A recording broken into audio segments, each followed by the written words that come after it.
Bonjour, je m'appelle Sali Kokomofouene, je suis professeur à l'Université de Chicago et pour cette année académique, chercheur en sciences humaines au Collégium de Lyon. Aujourd'hui, je propose qu'on réexamine la diffusion de l'anglais autour du monde et qu'on essaie de déterminer s'il est justifié de s'attendre à ce que les conséquences de cette propagation soient les mêmes partout. Nous réexaminerons d'une façon sélective l'histoire du monde à partir du XVe siècle du point de vue de la colonisation. Cette approche nous permettra de déterminer s'il y a raison de craindre que l'anglais devienne la langue globale parlée par tout le monde comme leur seule langue. Nous allons commencer avec une distinction qui est importante au reste de la discussion entre les fonctions vernaculaires et véhiculaires d'une langue.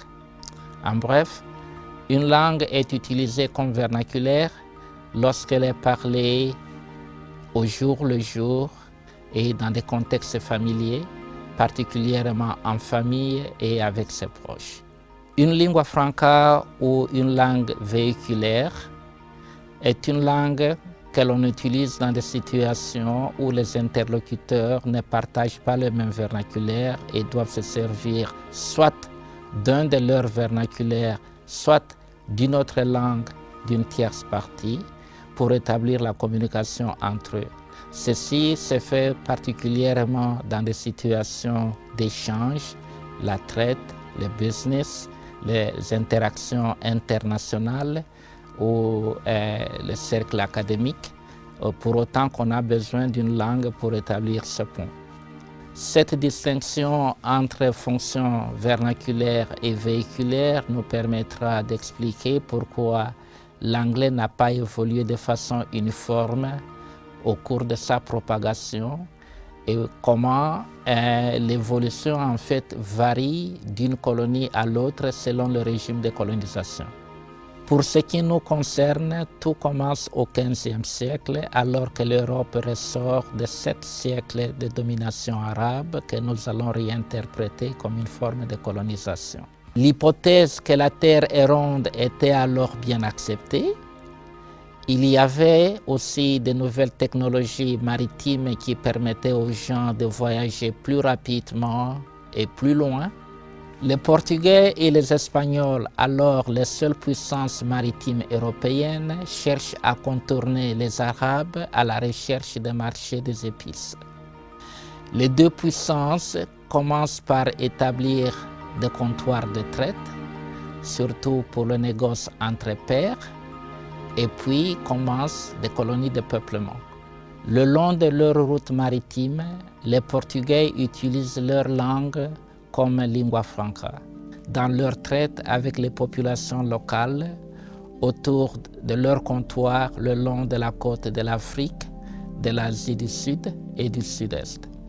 Le portugais deviendra en effet une langue diplomatique qui est utilisée jusqu'au Japon, jusqu'à la fin du XVIIIe siècle. Pour des raisons écologiques ayant trait au climat, à la végétation et à d'autres facteurs géographiques, les Portugais, les Espagnols et plus tard les autres puissances coloniales européennes développent des colonies de peuplement aux Amériques, c'est-à-dire de nouveaux domiciles hors Europe. Leur intérêt en Afrique et à l'Asie se limite à développer des colonies de traite.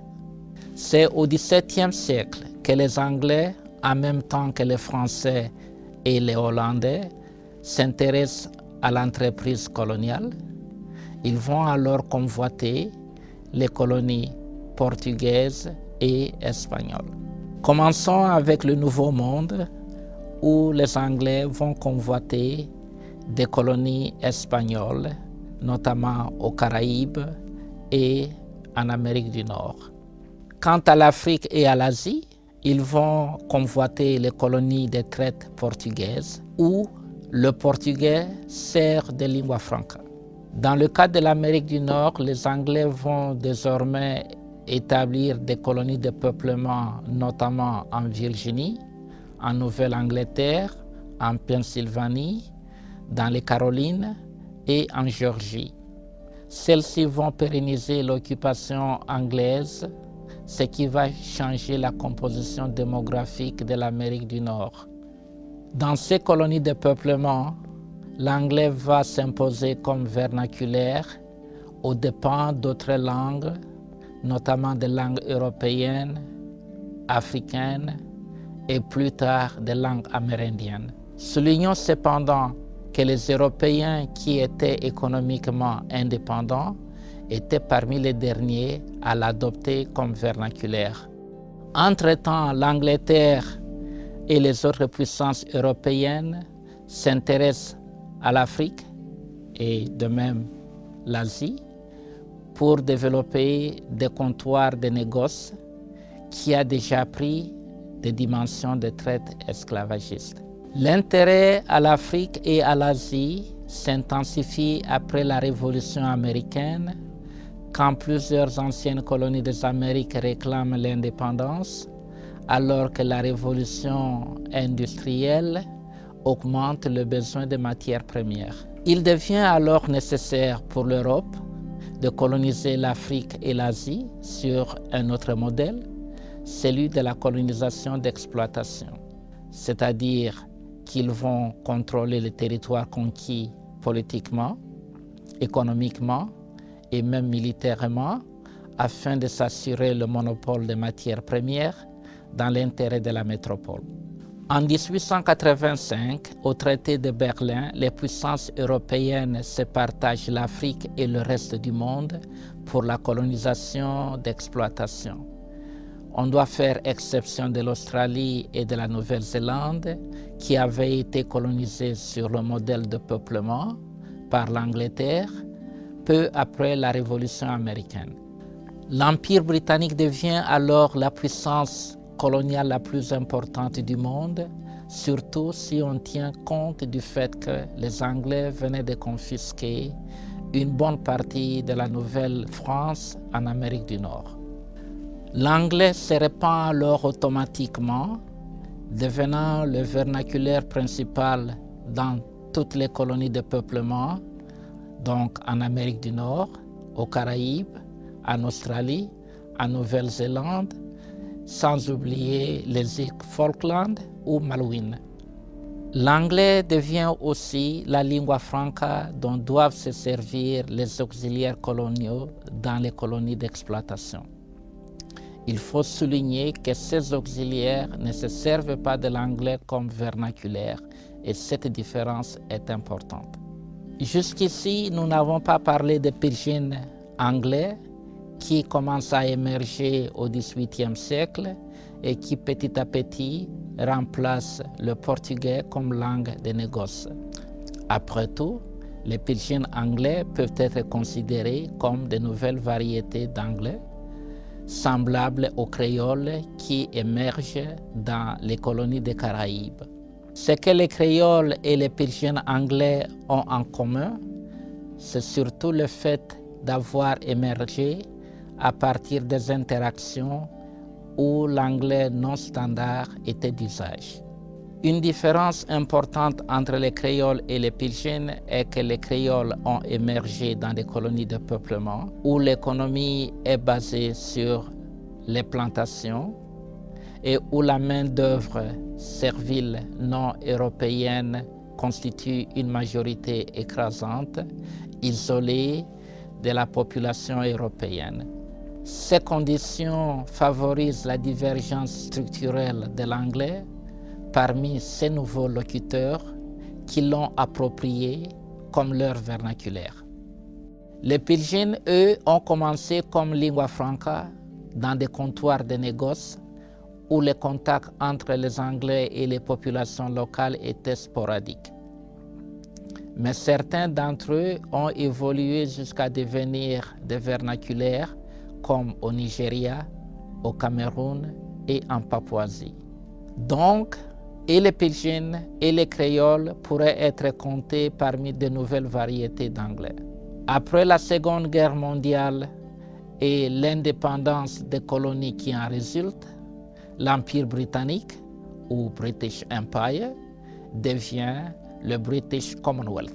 Là encore, c'est au travers de l'économie que l'anglais se diffuse, car après tout, le Commonwealth, qui signifie richesse commune, n'est autre qu'une immense zone de libre-échange regroupant les anciennes colonies hors États-Unis, où le Royaume-Uni cherche à maintenir son monopole. C'est aussi le statut de l'anglais comme principal vernaculaire des États-Unis qui, depuis la Première Guerre mondiale, émerge comme la puissance économique et militaire dominante du monde qui va booster la diffusion de l'anglais. Ensemble, le Commonwealth et les États-Unis consacrent l'hégémonie de l'anglais comme lingua franca des échanges, des business, de la science et de la technologie et de la diplomatie à travers le monde.